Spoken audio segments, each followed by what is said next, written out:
The condemnation notice arrived on a Thursday in October of 1961. 2 pages from the Lawrence County Highway Department in Bedford, Indiana, signed by the county engineer, stating that the Stone Arch Bridge on the Eldon Greer property along County Road 400 South had been assessed as structurally deficient and was hereby posted against loads exceeding 5 tons effective immediately. Eldon was 63 years old, had farmed 190 acres along Leatherwood Creek in Lawrence County his entire adult life. The bridge crossed Leatherwood Creek at the north end of the property, connecting the farm's field road to County Road 400 South.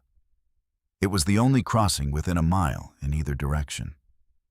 Without it, the field road dead-ended at the creek bank and the north fields.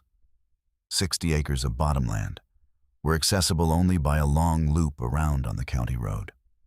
The bridge was limestone, dry-laid arch construction built in 1887 by Eldon's grandfather with stone quarried from the outcrop on the east hillside, the same hillside Eldon still walked every spring checking fence.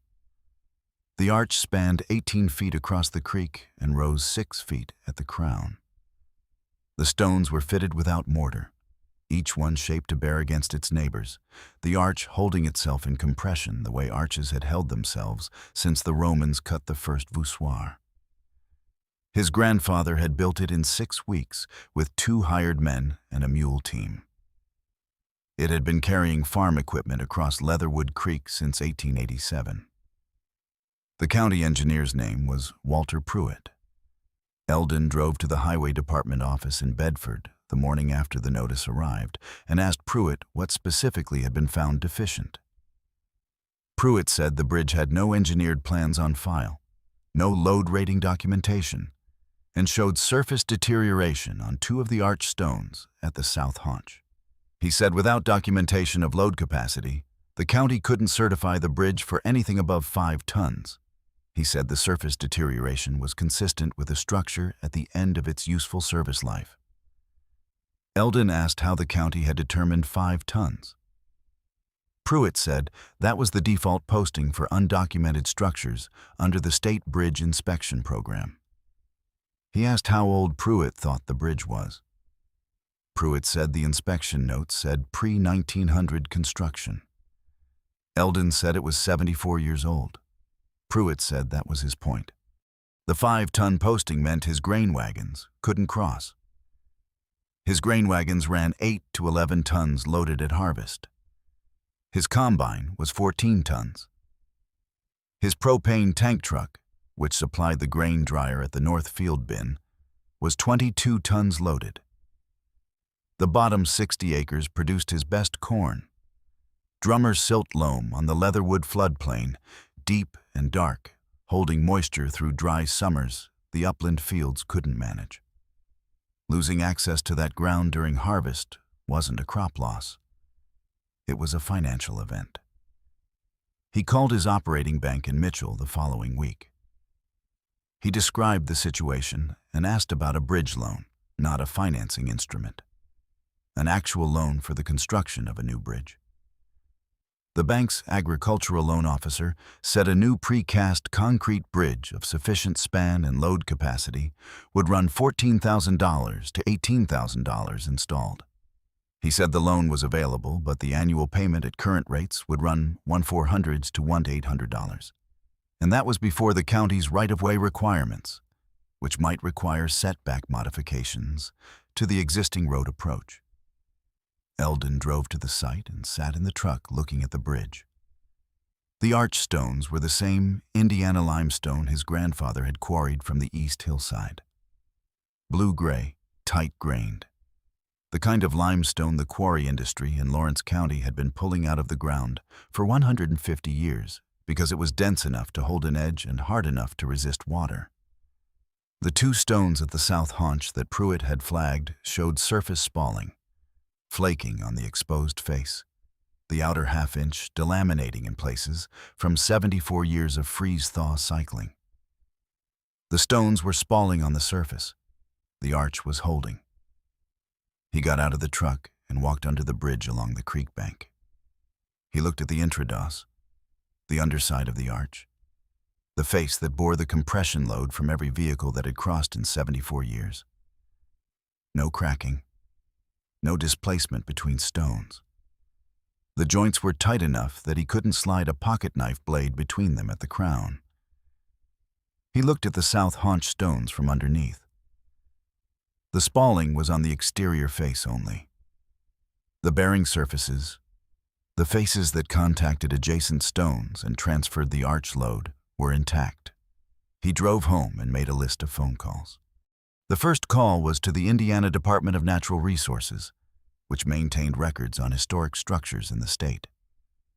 He described the bridge, dry-laid limestone arch, 1887, Lawrence County, and asked whether anyone there had information on the load capacity of similar structures. The DNR office referred him to the Civil Engineering Department at Purdue University in West Lafayette. He called Purdue and was connected to a professor named Harold Shank, who taught structural analysis and had done research on historic masonry arch bridges in Indiana. Eldon described the bridge: span, rise, stone type, construction method, apparent condition. Shank said dry-laid limestone arch bridges of that span and rise ratio, built with blue-gray Indiana limestone, were generally capable of carrying loads significantly in excess of what most people assumed. He said the arch form was inherently efficient. Under symmetric loading, the arch converted vertical load to horizontal compression in the stone, and limestone in compression was one of the strongest materials available in 1887 or any other year. He said the critical failure mode for a dry-laid arch was not compressive failure in the stone, but displacement of the abutments, the end supports that received the arch's horizontal thrust. If the abutments were stable and the stones were in contact, the arch was carrying load. Eldon asked what documentation would establish a load rating. Shank said a formal load rating required a licensed structural engineer to inspect the bridge and produce a stamped analysis. He said his own research had produced load ratings on similar structures and that the numbers were typically well above what the state's default 5-ton posting assumed. Eldon asked if Shank would be willing to look at the bridge. Shank said he'd driven to sites in worse condition than what Eldon was describing. He asked when Eldon wanted him to come. Harold Shank drove down from West Lafayette on a Saturday in November. He brought a graduate student, a measuring tape, a plumb bob, a crack comparator gauge, and a camera. He spent 3 hours at the bridge. He measured the arch geometry: span, rise, thickness at the crown, thickness at the haunch. He measured the abutments, height, width, the depth of the footing where it was visible at the creek bank during the low waterfall conditions.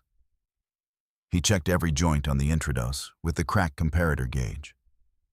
He photographed the spalling on the south haunch exterior from multiple angles and photographed the bearing surfaces of those same stones from underneath. He was methodical and quiet. The graduate student wrote measurements in a notebook while Shank called them out. Before he left, Shank told Eldon what he'd found. The arch geometry was sound. The rise-to-span ratio was within the range he associated with well-designed structures of the period. The abutments showed no displacement. The intrados joints were tight throughout. The spalling was surface weathering on exposed faces and did not affect the structural integrity of the bearing surfaces. He said he'd need to run the analysis at Purdue, but his field impression was that the bridge's load capacity was substantially above the 5-ton posting. He said he'd have a written analysis in 3 weeks. The analysis arrived in December. 6 pages, stamped with Shank's professional engineering seal.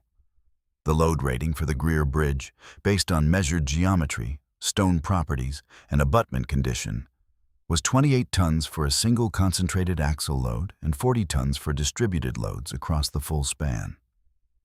28 tons. The 5-ton posting was based on the default assumption applied to any undocumented structure. Shank had documented it. Eldon took the 6-page analysis to Walter Pruitt's office in Bedford on a Wednesday morning in January of 1962. He set it on Pruitt's desk. Pruitt read it. He looked at the professional engineering seal. He read the load rating figures. He said he'd need to take it to the county commissioners. Eldon said he'd be at the meeting. The Lawrence County Commissioners met the third Tuesday of each month. The February meeting agenda included the Greer Bridge Review. Eldon sat in the third row. Walter Pruitt presented the inspection findings from October. Eldon presented the Schenck analysis. The Commission's attorney asked whether the Purdue analysis superseded the state inspection program's default posting. The county engineer said the state program allowed for a formal engineering load rating to replace the default posting if the rating was produced by a licensed structural engineer and met the state's documentation standards. The attorney asked whether the Schenck analysis met those standards. Pruitt looked at the 6 pages. He said it appeared to meet the standards. The commissioners voted to rescind the 5-ton posting and accept the 28-ton axle load rating as the official capacity of the bridge. Eldon drove home.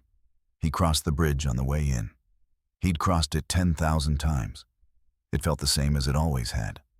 He planted the bottom 60 acres in May without rerouting anything. The County Highway Department built a new concrete bridge on Poplar Grove Road, 3 miles northeast of Eldon's property, in the summer of 1963. The bridge replaced a timber deck structure that had been posted at 10 tons for several years and was genuinely at the end of its service life. The new bridge was precast concrete beams on poured concrete abutments. The contract went to a Springfield firm. Cost to the county, $16,800. The bridge opened in September of 1963. In March of 1964, a gravel hauler from Ulitic ran a loaded tri-axle dump truck across the Poplar Grove Road Bridge during the spring thaw. The truck weighed 31 tons. The bridge was posted at 26 tons.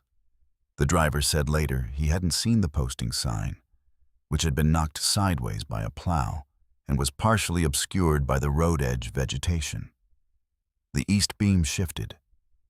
One of the precast concrete beams, a 40-foot pre-stressed element that formed the eastern third of the bridge deck, moved laterally on its bearing pad when the truck crossed at speed, lost its seat on the east abutment, and dropped into Leatherwood Creek.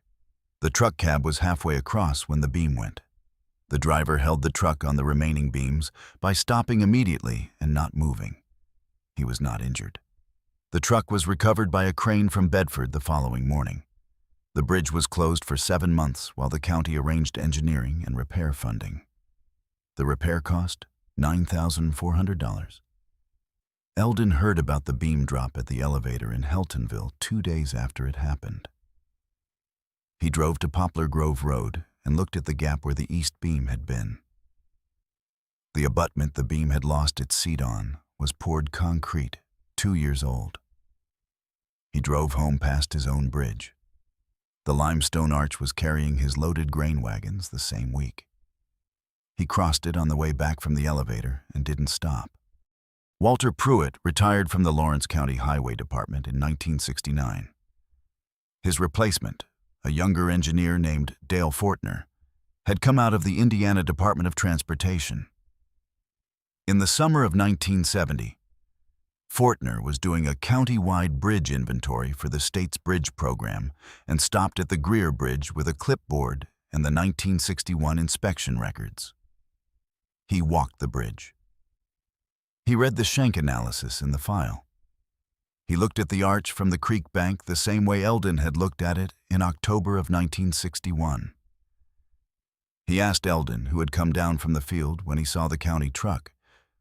When the bridge had last been worked on, Eldon said it had never been worked on, not in his lifetime or his father's. His grandfather had built it in 1887, and it had been carrying traffic since. Fortner wrote in his clipboard. He said the south haunch spalling was no worse than it had been in the 1961 photographs. Eldon said he hadn't touched it. Fortner said dry-laid limestone arch bridges were self-maintaining in a specific sense. The compression in the arch kept the stones in contact, which kept water from working into the joints, which was the primary mechanism of deterioration in masonry structures. He said the surface spalling was a cosmetic weathering issue and not a structural one. Eldon said he'd heard something like that before. Fortner noted the bridge in the inventory as a historic structure with a valid engineering load rating. He recommended no action. He filed the inventory report with the State Bridge Program in Indianapolis. The bridge appears in the Indiana Historic Bridge Inventory, first documented in the 1970s and updated through subsequent decades. The listing describes it as a dry-laid limestone arch bridge, 18-foot span, constructed circa 1887, Lawrence County, Indiana. It notes the 1962 professional engineering load rating. It notes that the structure has received no maintenance interventions in its documented history. Eldon Greer died in 1978 at 80 years old. His daughter Helen and her husband took the farm. The bridge was there. Helen's son farms the same 190 acres today. The bridge is still the only crossing on the Northfield Road. The Poplar Grove Road Bridge, the precast concrete structure that cost the county $16,800 in 1963, was replaced entirely in 1989. The 40-foot beam that had dropped into the creek in March of 1964 had been reinstalled, but the abutments required regrading after the beam drop, and the long-term bearing geometry was never quite right. The 1989 replacement cost $44,000. The limestone arch bridge on the Greer property has not been replaced. The two stones at the south haunch with the surface spalling are still there. The spalling has not progressed measurably since the 1961 photographs in Walter Pruitt's file at the County Highway Department. The bearing surfaces are intact. The arch is holding. It has been holding since 1887. The Romans, who invented the arch that Eldon's grandfather was copying without knowing he was copying it, built structures with the same geometry that are still standing 2,000 years later. The principle doesn't change. Load goes in, compression goes out, stone bears against stone. The arch holds itself up. It held a loaded semi while the county's new bridge dropped a beam into the creek. It is still holding. It will hold after everyone reading this is gone. That is what an arch is.